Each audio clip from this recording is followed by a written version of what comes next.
She opened the door in a white sweater and whispered, "I wish Santa would stay." I kissed her on the porch under the Christmas lights. Then I saw the photo on her mantle, her wedding photo.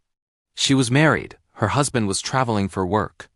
And I spent the next 6 months sneaking into her house while he was gone, pretending we were building something real.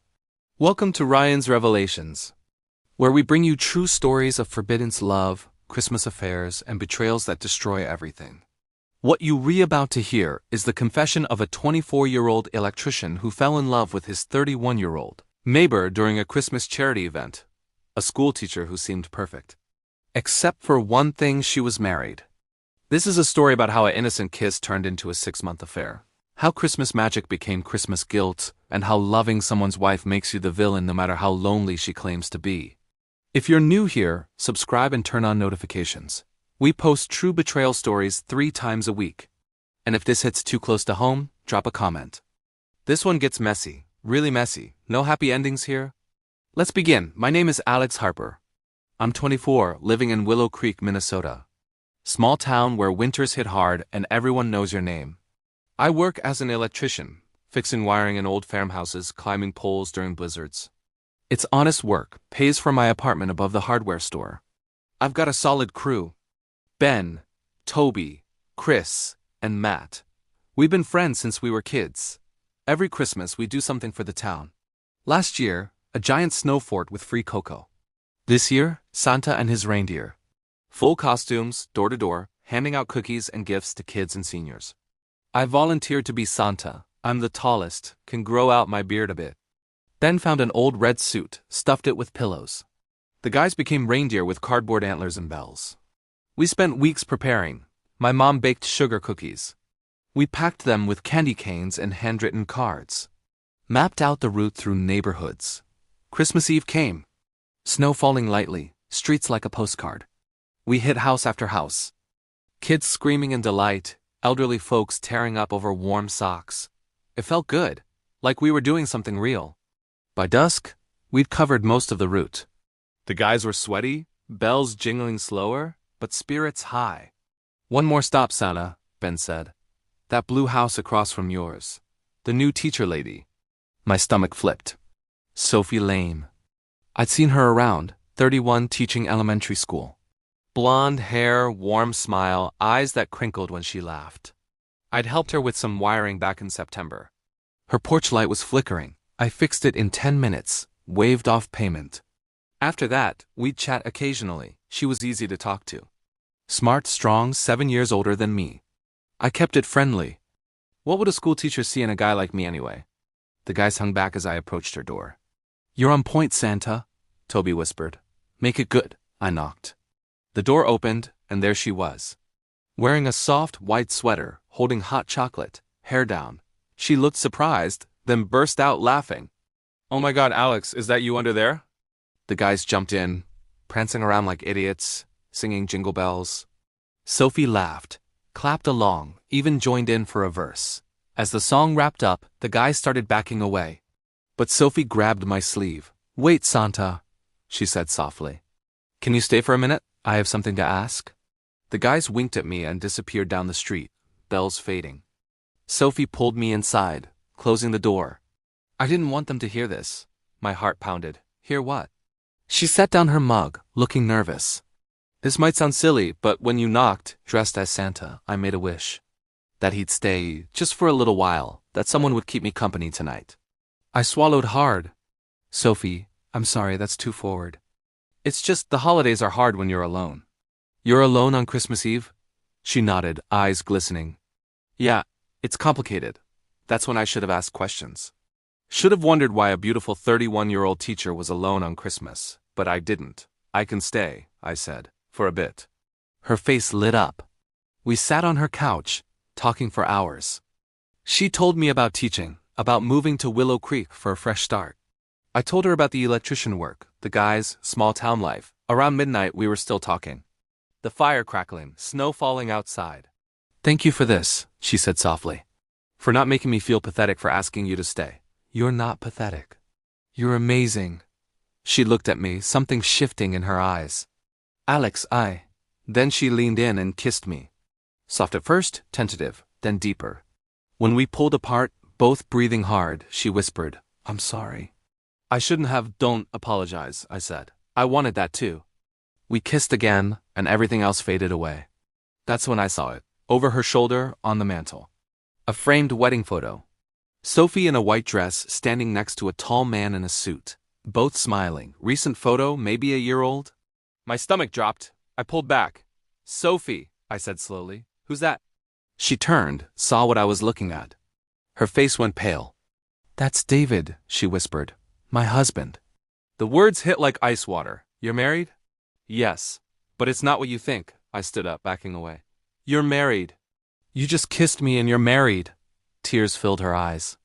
"Alex, please let me explain." "Explain what?" "That you have a husband? Where is he? Why are you alone on Christmas?" "He's in Chicago," she said, crying now. "Business trip." "He's always on business trips. He's a pharmaceutical sales executive. He travels 48 weeks a year. That doesn't make this okay." I know it doesn't. But Alex, I've been alone for 2 years. We're married on paper, but we don't have a marriage. He's gone all the time. When he is home, he's on his phone, working. We don't talk. We don't touch. I'm so lonely I could die, then divorce him." "I can't," she sobbed. "I signed a prenup. If I leave, I get nothing, and I need his insurance for my mom's medical bills. I'm trapped, Alex. Trapped in a marriage with a man who doesn't even see me anymore. I should have left. Should have walked out right then." But I looked at her, crying on her couch, alone on Christmas while her husband was in some hotel in Chicago. And I stayed.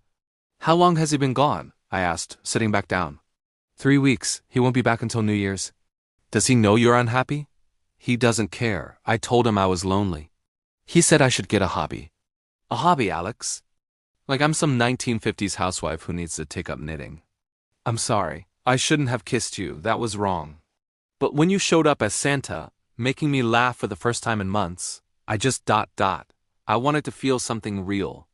We sat there in the firelight, and I knew I was about to make a terrible decision. "What if I stayed?" I said. "Not just tonight. What if we kept seeing each other?" "Alex, I'm married. To a man who's never here, who doesn't care. You said it yourself, you're alone. But it would be an affair. Cheating. Is it really cheating if your husband abandoned you years ago?" She looked at me, torn between guilt and desperate loneliness. "I don't want to make you complicit in this," she said. "I'm choosing this, if you'll have me." She kissed me again, and I knew we were both crossing a line we'd never uncross. That night, I stayed until dawn. We talked, kissed, held each other. Didn't go further than that, but the emotional line was already crossed. When I left, I walked back to my apartment in the Christmas morning light, knowing everything had changed. I was now the other man in a married woman's life. And I didn't feel guilty yet. I would later, but not then. The affair continued for 6 months. David traveled constantly. Chicago, New York, LA, Seattle. Sophie said he was climbing the corporate ladder, chasing promotions, barely coming home. When he was gone, I was there. I'd come over after work, still in my electrician clothes. She'd have dinner waiting. We'd eat together, talk about our days, pretend we were a normal couple. We fixed up her garden beds for spring.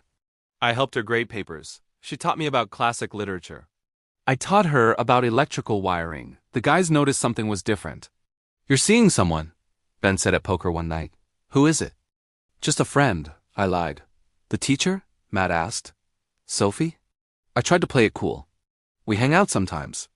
She's new in town, doesn't know many people." "She's older than you, right?" Chris said. "Like 30-something?" 31. "So what?" "So nothing," Ben grinned. "Good for you, man." "She seems cool. If only they knew." I met my mom for Sunday dinner every week, and she asked about Sophie too. "Are you two dating?" Mom asked, passing the potatoes. "Kind of," I said, hating the lie. "She seems lovely. Bring her by some time." I did. Sophie came for dinner, charmed my mom completely. They talked about recipes and teaching, laughed over old photos. Watching them, I felt sick, because my mom thought Sophie was single. Thought we were building something real. She had no idea Sophie went home to a house with another man's name on the mortgage. Sophie's guilt got worse as months passed. "I can't keep doing this," she'd say, crying in my arms. "Every time David calls, I feel like I'm going to throw up. I'm lying to him every single day. Then tell him, ask for a divorce. I can't lose the insurance. My mom needs it for her cancer treatments. If I leave, she loses coverage. There are other options. There aren't, Alex. I've looked into everything. I'm stuck. So what are we doing here? I don't know, she sobbed. I love being with you. You make me feel alive again. But I hate what I've become. I'm a cheater. I'm sleeping with a 24-year-old while my husband works to pay our bills. Your husband neglects you. That doesn't make this right. We'd have this fight every few weeks. She'd say we should stop. I convince her to continue. And the cycle would repeat. The turning point came in June. David came home. Not for a quick overnight, but for 2 full weeks. Some corporate retreat happened, giving him actual vacation time. Sophie texted me in a panic. He's home. We can't see each other. I'm so sorry. I spent those 2 weeks going crazy. Imagining them together. Wondering if she was sleeping with him, if she'd realized she wanted to save her marriage. On day 3, she called me late at night. I'm in the bathroom, she whispered. He's asleep. Alex, I can't do this. Being with him feels wrong now. All I think about is you. Then leave him. I can't, but I needed to hear your voice. Those 2 weeks were torture, for both of us. When David finally left for Atlanta, Sophie showed up at my apartment at midnight. She didn't say anything. Just kissed me desperately, like she'd been holding her breath for 14 days.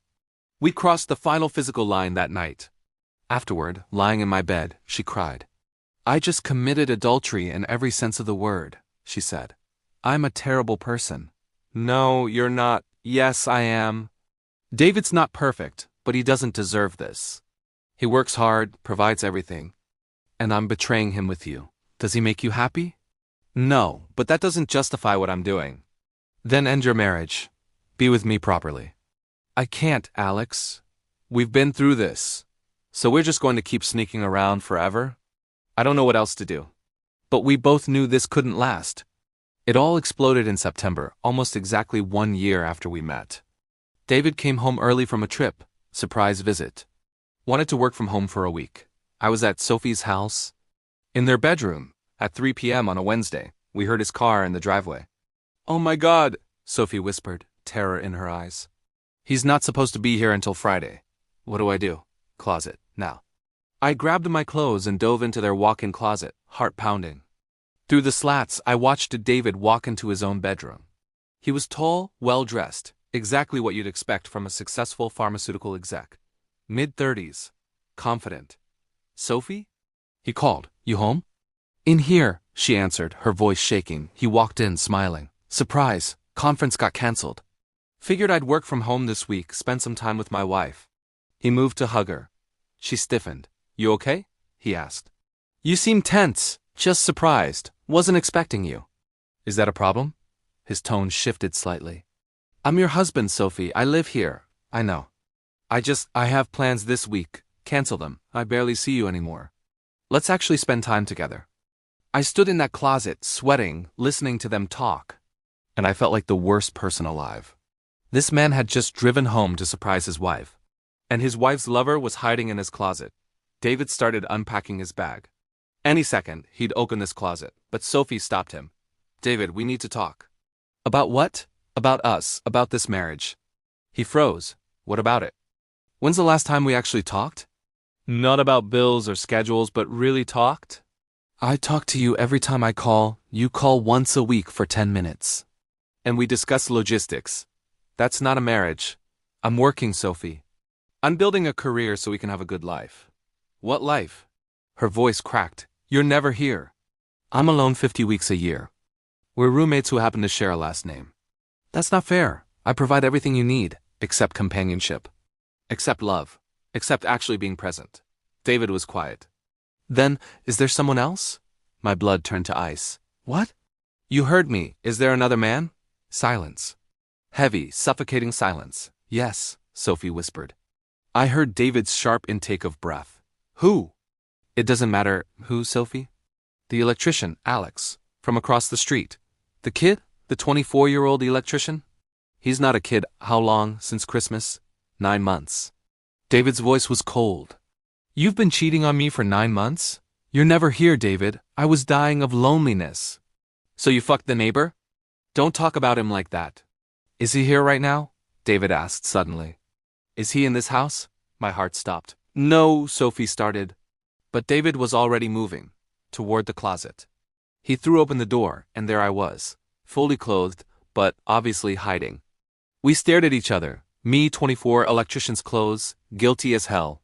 Him, mid-30s, expensive suit, pure rage in his eyes. Get out of my house, he said quietly. Right now. I stepped out of the closet. David,